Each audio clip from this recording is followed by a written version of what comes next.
Dan saatnya kita mau mendengarkan firman Tuhan. Firman Tuhan pada hari ini diambil dari kitab Amsal pasal 3 ayatnya yang kelima.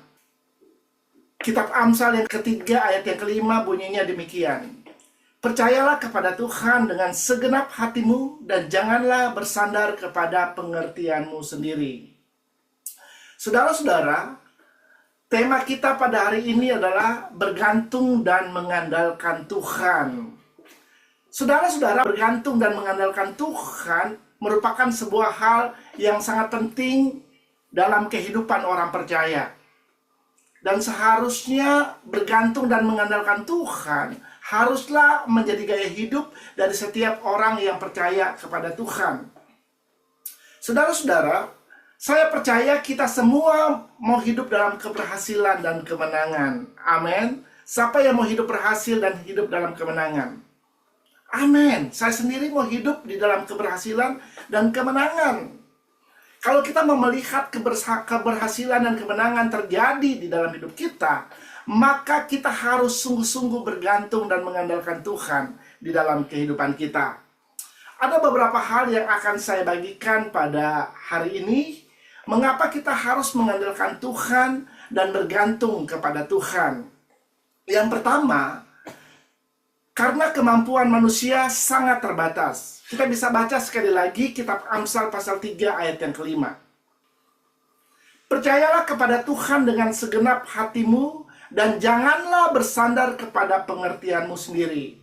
Saudara-saudara, firman Tuhan menjelaskan bahwa kita harus percaya kepada Tuhan dengan segenap hati kita.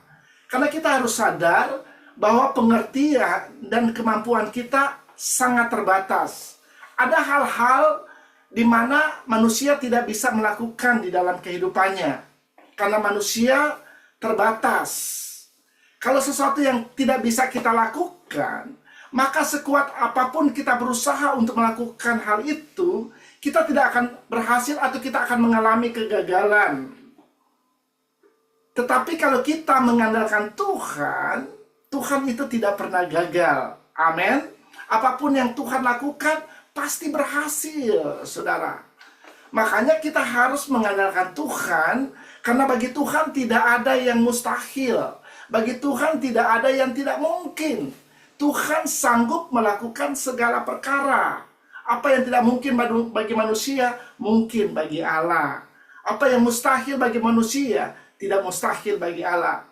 Saya percaya di tahun 2026, kita sekarang sudah ada di penghujung dari bulan Januari tahun 2026, jika pada bulan-bulan selanjutnya kita tetap berjalan dan bergantung mengandalkan Tuhan, maka engkau tidak akan berjalan lagi di dalam kegagalan. Engkau akan melihat keberhasilan di dalam hidupmu. Engkau tidak akan lagi mengalami kekalahan di dalam hidupmu. Tetapi engkau akan lihat, engkau akan berjalan di dalam kemenangan demi kemenangan. Inilah alasan kenapa kita harus bergantung dan mengandalkan Tuhan di dalam hidup kita. Karena kita sadar bahwa tanpa Tuhan kita terbatas. Kita sadar bahwa kita membutuhkan Tuhan dan kuasanya di dalam hidup kita. Makanya kita mau berjalan setiap hari mengandalkan kuasa Tuhan di seluruh area kehidupan kita. Haleluya. Yang kedua, mengapa kita perlu bergantung dan mengandalkan Tuhan di dalam hidup kita? Karena Tuhan adalah sumber kekuatan yang sejati. Saudara-saudara, mari kita lihat Yesaya 40 ayat 29. Dia memberi kekuatan kepada yang lelah dan menambah semangat kepada yang tiada berdaya. Saudara-saudara, manusia suatu saat bisa mengalami kelelahan, atau manusia suatu saat bisa menjadi lelah, menjadi tidak berdaya. Manusia bisa berada di titik di mana dia merasa tidak berdaya terhadap situasi, tantangan, pencobaan, pergumulan yang mungkin terjadi di dalam hidupnya. Seorang manusia bisa capek dan akhirnya menyerah terhadap pencobaan demi pencobaan yang terjadi di dalam hidupnya. Tetapi di dalam kamus Tuhan tidak pernah ada kata lelah dan tidak pernah ada kata menyerah. Karena Tuhan adalah Allah yang maha kuat, saudara. Allah yang maha kuasa. Dia tidak pernah lelah, saudara. Dan Tuhan tidak pernah menyerah, karena dia adalah Allah yang tidak tertandingi. Amin. Dia adalah Allah yang maha hebat, maha kuasa, saudara. Dia perkasa, kekuatannya tidak terbatas. Haleluya. Pada waktu kita memutuskan untuk datang kepada Tuhan, firman Tuhan mencatat, dia memberikan kekuatan kepada orang-orang yang lelah, yaitu orang-orang yang bergantung dan mengandalkan Tuhan di dalam hidupnya. Kalau kekuatannya diberikan kepada kita, maka kita yang lelah tidak akan menjadi lelah lagi. Kalau Anda membaca dalam Yesaya pasal 40, kita nggak usah baca, dikatakan di sana, orang-orang yang menanti-nantikan Tuhan, mereka berlari dan tidak menjadi lesu. Mereka berjalan dan tidak menjadi lelah. Karena ada kekuatan Tuhan yang bekerja di dalam hidup mereka. Saudara-saudara, sebenarnya Tuhan tidak memberikan kekuatannya kepada kita, karena siapakah manusia yang sanggup untuk menampung kekuatan Tuhan? Amin. Dia adalah Allah yang maha hebat, Allah maha kuasa. Kekuatannya begitu kuat, begitu maha kuasa, saudara. Musa saja hanya bisa melihat bagian belakang dari Allah. Itu pun saat Allah lewat, Allah harus menutupi Musa dengan tangannya dan menempatkan dia di celah batu. Dia tidak bisa melihat Allah secara keseluruhan, tapi dia hanya bisa melihat punggung daripada Tuhan. Haleluya. Ya, Tuhan kita adalah Allah yang maha kuasa, sehingga kita yang lelah, yang lemah, yang letih, lesu bisa dikuatkan kembali, saudara. Sehingga kita bisa berkata, aku kuat di dalam kekuatan kuasa Tuhan. Amin. Saudara katakan, aku kuat di dalam kekuatan kuasa Tuhan. Haleluya. Pada waktu Anda berkata, aku kuat di dalam kekuatan kuasa Tuhan, rasakan kuasa Tuhan mengalir di dalam hidupmu. Memberikan kekuatan yang baru di dalam hidupmu. Memberikan kekuatan yang baru, semangat yang baru. Sehingga engkau yang tidak berdaya kembali bisa bersemangat lagi di dalam Tuhan. Haleluya. Yang ketiga, mengapa kita perlu bergantung kepada Tuhan? Karena Tuhan penolong kita dan sangat terbukti. Kita bisa lihat di dalam Mazmur 46 ayat yang kedua, Allah itu bagi kita tempat perlindungan dan kekuatan sebagai penolong dalam kesesakan sangat terbukti. Saudara-saudara, firman Tuhan dalam ayat ini menjelaskan Tuhan sanggup untuk menolong kita di dalam segala situasi, tantangan yang terjadi di dalam hidup kita. Dan itu sangat terbukti, saudara. Karena Tuhan sanggup untuk menolong kita. Dan dia bisa buktikan bahwa dia bisa menolong kita. Sesulit apapun, sesukar apapun, situasi yang mungkin engkau sedang hadapi pada saat ini, percaya, ada Tuhan yang sanggup untuk melepaskan kita, ada Tuhan yang sanggup untuk menolong kita, ada Tuhan yang sanggup untuk memberikan jalan keluar di dalam hidup kita. Saudara-saudara, pada waktu situasi, tantangan, pencobaan datang dalam kehidupan kita, sehingga kadang-kadang membuat kita rasanya seperti terhimpit, rasanya nggak berdaya, rasanya seperti berada dalam kesesakan, saudara. Kekuatan dan kuasa Tuhan sanggup untuk menolong kita. Karena bagi Tuhan tidak ada persoalan yang terlalu besar atau terlalu kecil.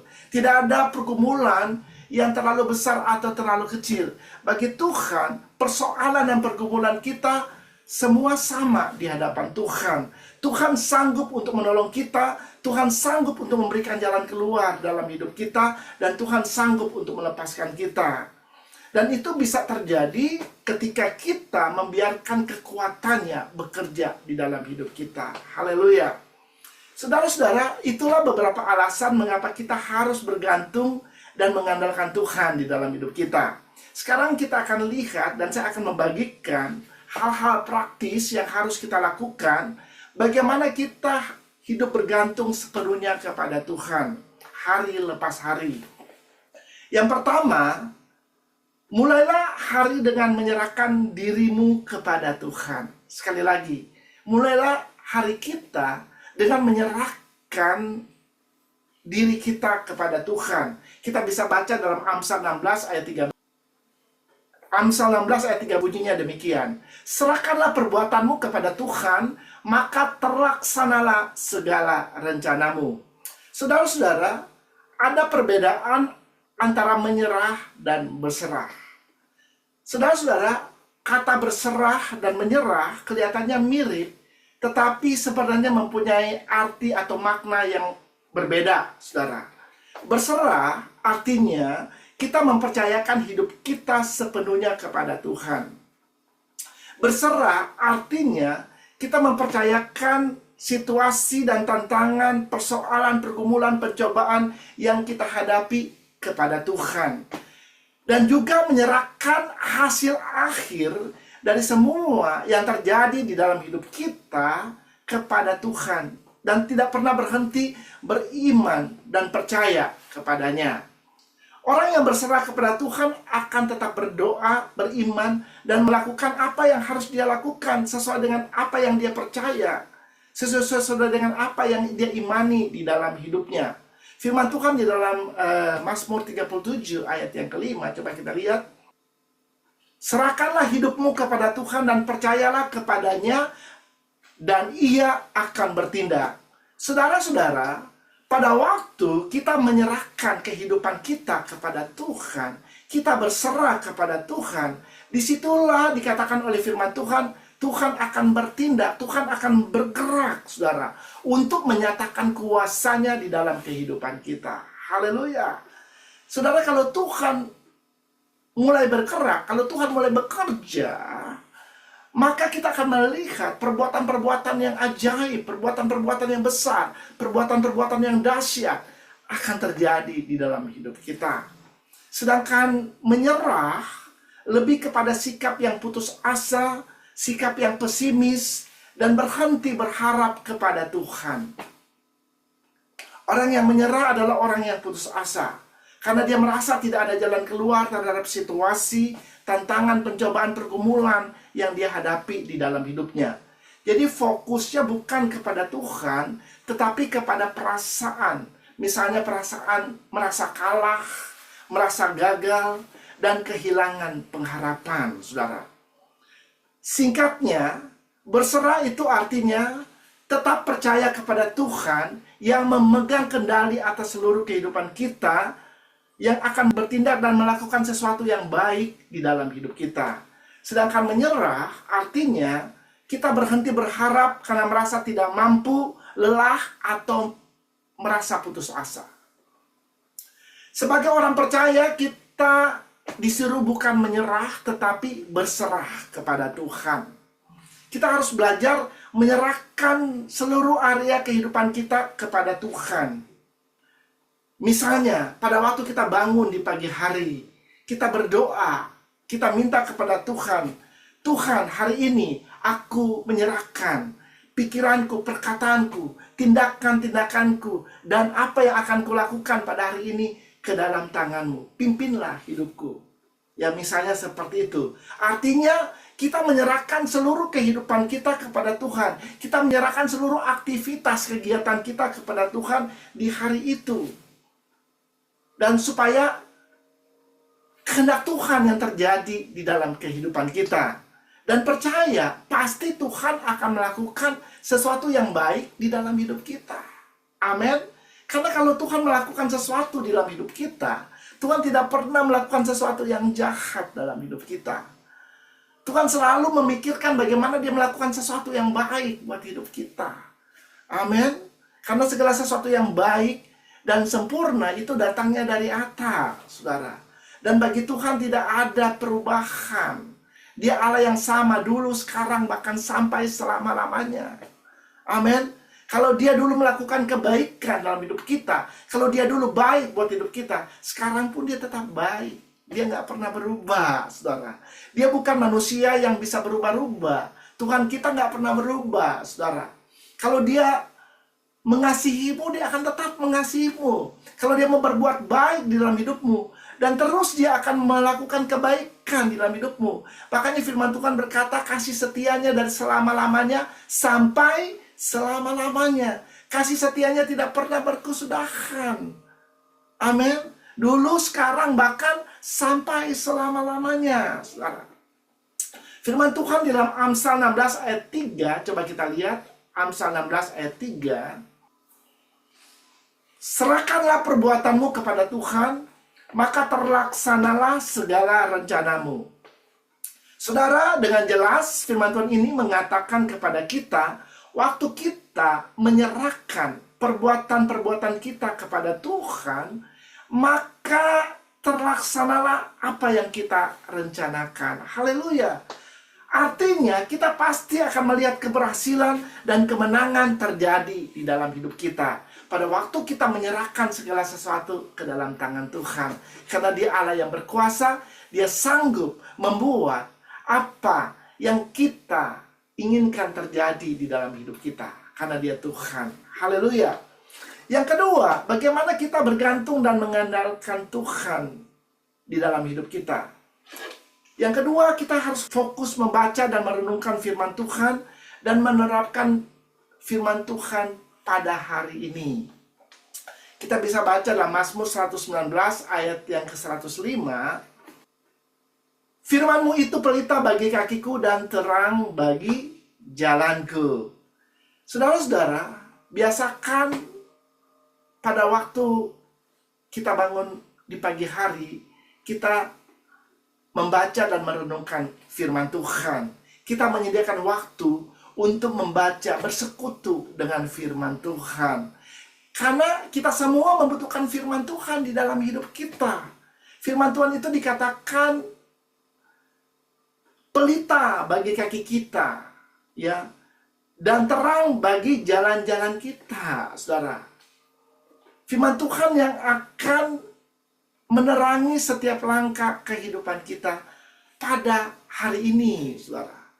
Ya, jadi kita percaya pada waktu kita bangun di pagi hari, firman Tuhanlah yang akan menerangi setiap langkah kehidupan kita. Firman Tuhan yang akan menetapkan langkah-langkah kehidupan kita. Ya, makanya ada pujian yang mengatakan, Tuhan menetapkan langkah-langkah orang yang hidupnya bersandar kepadanya. Amin. Haleluya. Saudara, kalau kita mengandalkan Tuhan, maka Tuhan akan menetapkan setiap langkah-langkah kehidupan kita. Sehingga kita tidak salah melangkah di dunia yang gelap ini, saudara. Firman Tuhan akan menuntun, mengarahkan kita, sehingga kita tidak tersesat di dunia yang sedang berada di dalam kegelapan, saudara. Jadi sangat penting untuk membuat waktu bersekutu dengan firman Tuhan. Karena firman Tuhan itu adalah Allah sendiri. Amin. Pada waktu Anda mulai merenungkan firman Tuhan, itu artinya Anda sedang bersekutu dengan Tuhan. Karena firman Tuhan itu adalah Allah. Dalam Yohanes 1 dikatakan pada mulanya adalah firman, firman itu bersama-sama dengan Allah, dan firman itu adalah Allah. Amin. Pada waktu Anda membaca firman Tuhan, merenungkan firman Tuhan, Anda sedang berhadapan dengan Allah. Haleluya. Ya, misalnya pada hari ini Tuhan berbicara di dalam hidupmu. Misalnya Anda membaca tentang kasih, dan Tuhan berbicara kasih itu adalah murah hati, kasih itu sabar.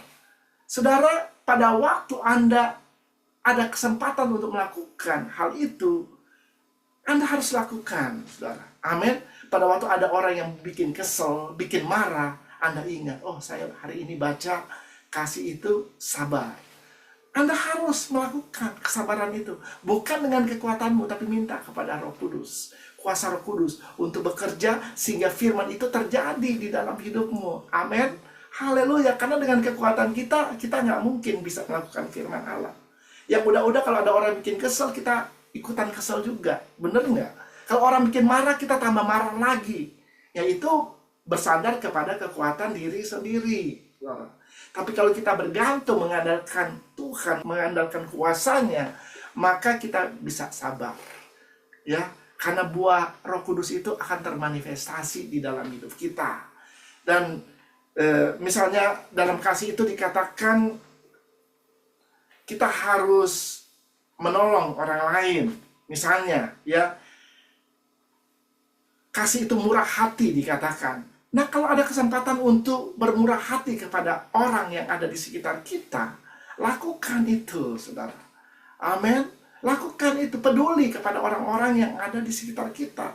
Sehingga kasih itu bisa terpancar melalui kehidupan kita.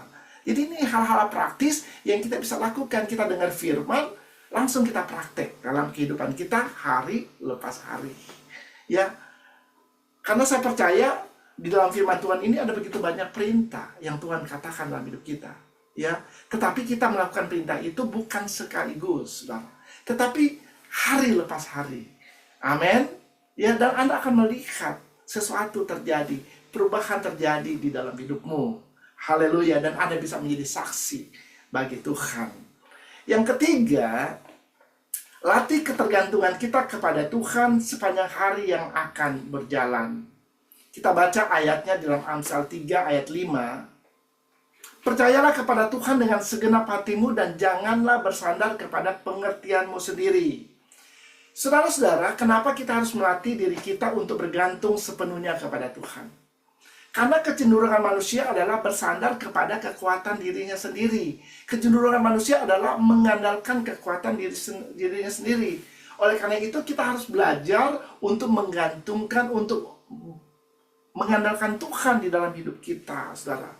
Saudara, bergantung kepada Tuhan artinya, pertama kita percaya bahwa Tuhan adalah sumber pertolongan satu-satunya di dalam hidup kita. Jadi nggak ada yang lain. Ya, Tuhan harus dijadikan sebagai satu-satunya sumber pertolongan, sumber kekuatan, sumber perlindungan di dalam hidup kita. Yang kedua, bergantung kepada Tuhan artinya kita mengandalkan kehendak Tuhan dan rencana Tuhan di dalam hidup kita, bukan kehendak kita atau keinginan diri kita sendiri. Yang ketiga, mengandalkan Tuhan atau bergantung kepada Tuhan artinya kita memohon petunjuk Tuhan dalam mengambil keputusan-keputusan di dalam kehidupan kita hari lepas hari. Saya percaya setiap hari Anda harus mengambil keputusan di dalam hidupmu. Amin. Haleluya. Oleh karena itu, kita membutuhkan petunjuk, arahan, pertolongan daripada Tuhan supaya kita tidak salah dalam membuat keputusan.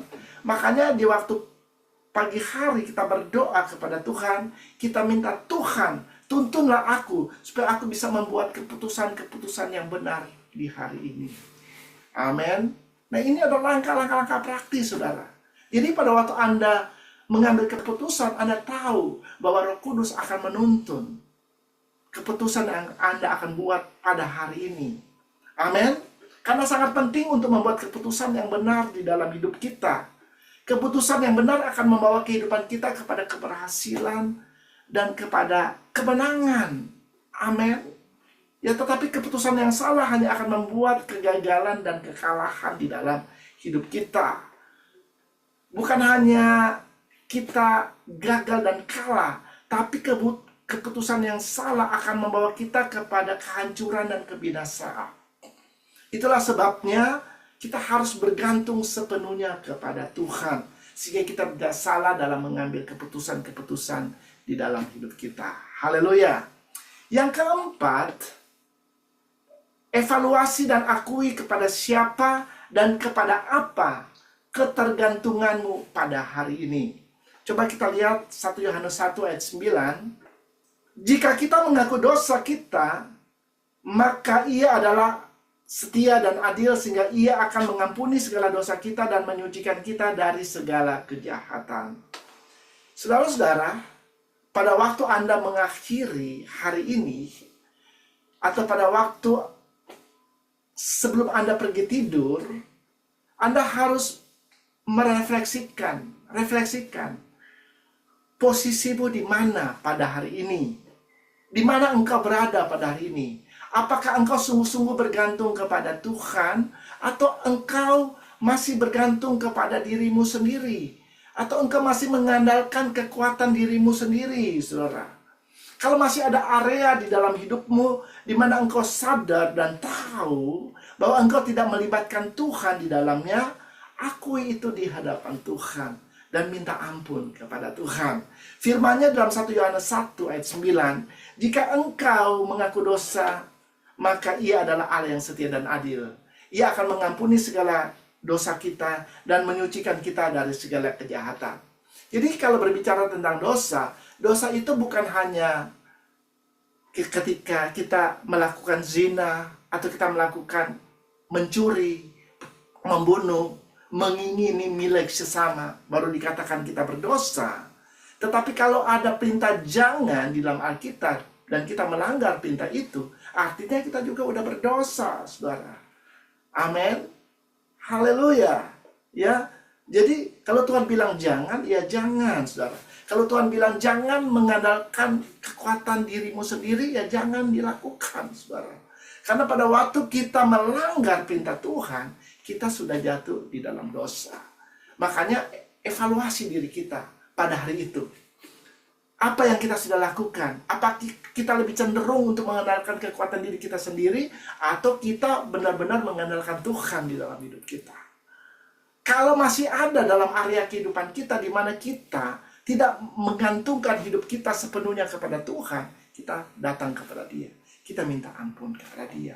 Dan minta Roh Kudus untuk menuntun hidup kita, supaya di waktu-waktu yang lain, kita benar-benar sungguh-sungguh berharap, menggantungkan, dan mengandalkan Tuhan di seluruh area kehidupan kita. Haleluya. Yang terakhir, saudara, bergabunglah dengan komunitas rohani yang ada. Coba kita lihat Ibrani 10 ayat 25. Janganlah kita menjauhkan diri dari pertemuan ibadah kita, seperti dibiasakan oleh beberapa orang, tetapi marilah kita saling menasehati dan semakin giat melakukannya menjelang hari Tuhan yang mendekat. Saudara, yang terakhir, mari kita membiasakan hidup kita untuk bersekutu dengan saudara-saudara seiman yang ada di komunitas, di mana kita berada tentunya. Amin. Haleluya. Firman Tuhan menjelaskan supaya kita tidak menjauhkan diri dari pertemuan-pertemuan ibadah. Jadi pertemuan ibadah itu sangat penting dalam kehidupan orang percaya. Makanya diperintahkan oleh Tuhan supaya kita jangan menjauhkan diri dari pertemuan-pertemuan ibadah seperti yang dibiasakan oleh beberapa orang. Kan memang ada orang-orang tertentu yang suka menjauhkan diri dari pertemuan-pertemuan ibadah. Tetapi sebagai orang percaya, kita harus selalu beribadah kepada Tuhan. Bahkan dikatakan dalam firman Tuhan, kita harus semakin sering melakukannya menjelang hari Tuhan yang semakin mendekat. Saudara, di gereja ini, di samping kita ada ibadah raya yang kita adakan pada hari ini, kita juga ada sel-sel group. Yang ada sel-sel group yang ada di tengah-tengah minggu ini. Jadi bagi Bapak Ibu Saudara yang mungkin belum terlibat di dalam sel group, saya menganjurkan untuk bisa terlibat di dalam sel group. Karena dalam sel group itu, kita akan sama-sama mempelajari firman Tuhan yang kita dengar di hari Minggu itu lebih dalam lagi. Kalau mungkin ada pertanyaan yang Anda hendak tanyakan, yang Anda nggak mungkin tanyakan di hari Minggu, saudara. Anda bisa tanyakan di sel group yang ada, saudara. Dan di sel group itu, kita juga bisa berkumpul, kita bisa memuji, menyembah Tuhan bersama, kita bisa saling mensupport, men-encourage satu dengan yang lain, saling membangun satu dengan yang lain, saling menolong satu dengan yang lain. Dan juga kita bisa belajar firman Tuhan bersama-sama. Dan saya percaya di sel group yang ada, iman kita akan bertumbuh bersama di dalam Tuhan. Iman kita akan semakin kuat. Haleluya. Saya percaya ini adalah beberapa saran praktis yang saya bisa sampaikan kepada kita, bagaimana seharusnya kita bergantung dan mengandalkan Tuhan di dalam kehidupan kita. Saya tidak akan memperpanjang khotbah pada hari ini. Mari saudara, kita memilih, kita memutuskan untuk tidak lagi bergantung dan mengandalkan kekuatan diri kita sendiri. Tapi kita mau bergantung dan mengandalkan Tuhan di dalam hidup kita. Sehingga kita bisa melihat kuasanya dinyatakan di dalam hidup kita. Tema kita tahun ini adalah The Year of God's Power. Kita mau melihat God's Power, kekuatan Allah. Kuasa Allah bekerja di dalam hidup kita, sehingga kita bisa melihat perkara-perkara yang besar, perkara-perkara yang luar biasa, perkara-perkara yang dasar, perkara-perkara yang ajaib terjadi di dalam hidup kita. Dan dengan God's power, dengan kuasa dan kekuatan Allah, saya percaya Anda akan berjalan dari satu kemenangan kepada kemenangan yang lain. Amin.